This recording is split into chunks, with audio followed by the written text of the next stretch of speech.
বাজে এখন একটা, আমি বসে আছি মামামের অপেক্ষায়, ও আসবে এখন স্কুল থেকে। আর বাইরে তাকিয়ে তাকিয়ে দেখছি কখন আসবে, দেরি হয়ে গেল এখনও আসছে না কেন।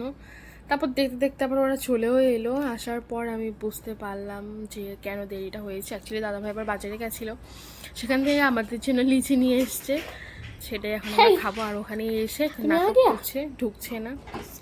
ওর বাবার সাথে নাকি কেউ ঘুরতে যাবে, আইসক্রিম খেতে যাবে, মানে একটার পর একটা বায়না ওর থাকেই সারাদিন।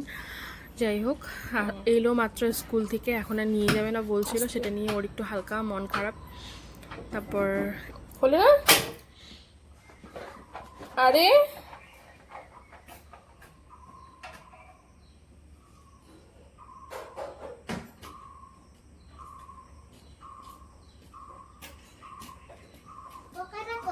পকোড়া, পকোড়া পরে গুড নাইটে।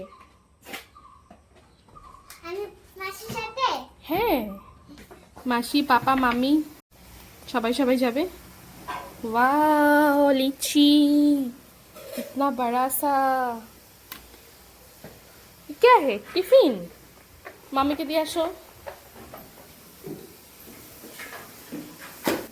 आ आ खोलो खोलो, बैग खोलो, कितना भारी है, क्या है? কি যে এখন আবার হঠাৎ ওর ইচ্ছে হলো পাকোড়া আর হচ্ছে কি মিষ্টি খাবে। তো এই হচ্ছে এখন বায়না, এখন চলো নিয়ে আসবো খাবো, এরম মানে ব্যাপার। ও কিন্তু খায় না খুব একটা, কিন্তু এমনি এমনি এরম বলতে থাকে। তারপর ভাবলাম নিয়ে আসলো যখন একটু খাই, তারপর ভাবলাম হ্যাঁ আমি খাবো, একা একা কী করে, দিদি রান্না করছে, তো ভাবলাম ওকেও একটু দিই। তো ও, আমি, দাদাভাই সবাই মিলে এখন খাবো একটু লিচু, তারপর হচ্ছে আমরা ভাত খাবো আবার দুপুরবেলা। তো বেশি না, একটুই ছুলে নিয়েছি, আবার পরে খাবো বিকেলবেলা। একদম মানে এরকম গরমে নিয়ে আসলো তো একটু গরম গরম লাগছিলো, আর খেতে ভালো লাগছিলো না। একটু ফ্রিজে রাখবো তো একটু ঠান্ডা ঠান্ডা হবে, তো বেশ ভালো লাগবে খেতে। তো আমরা বিকেলবেলা যখন খেয়েছি খুব ভালো লেগেছে খেতে। তারপর আমি একটু রান্না করেছিলাম, আবার দিদিও রান্না করেছে, মানে দুজনে মিলেই করেছি। তো আমার এই যে ভাত ঠাত হয়ে গেছে হাবি যাবি। আর আজকে আমি কুমড়ো পাতা দিয়ে মানে শুটকি মাছ যেটা হয় সেটা রান্না করেছি। তোমরা কে কে খাও শুকনা মাছ, কে কে ভালোবাসো একবার বলো। হ্যাঁ, আমাদের বাড়িতে সবাই খায়, আমরা কিন্তু বেশ ভালোবাসি ওই শুটকি মাছটাকে আর কি। চাটনির মতো ওরম করে বানিয়ে, মানে একদম জল জল রাখা যাবে না, শুকনো, মানে আরেকদিন আমি রেসিপি শেয়ার করবো তোমাদের সাথে। যাই হোক, সেটা আবার কুমড়ো পাতাটাকে সেদ্ধ করেও নিতে পারো, কি আবার গরম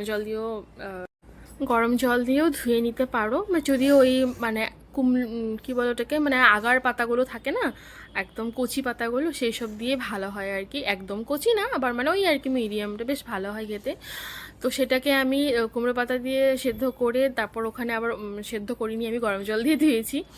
সেটাকে রেখে সেটার বড়ার আকারে আবার ওটার ভিতরে ওটা দিয়ে আমি একদিন রেসিপি শেয়ার করবো, আমি বলছি সবাই এটা পারে, যাই হোক তারপরও আর কি বলছি।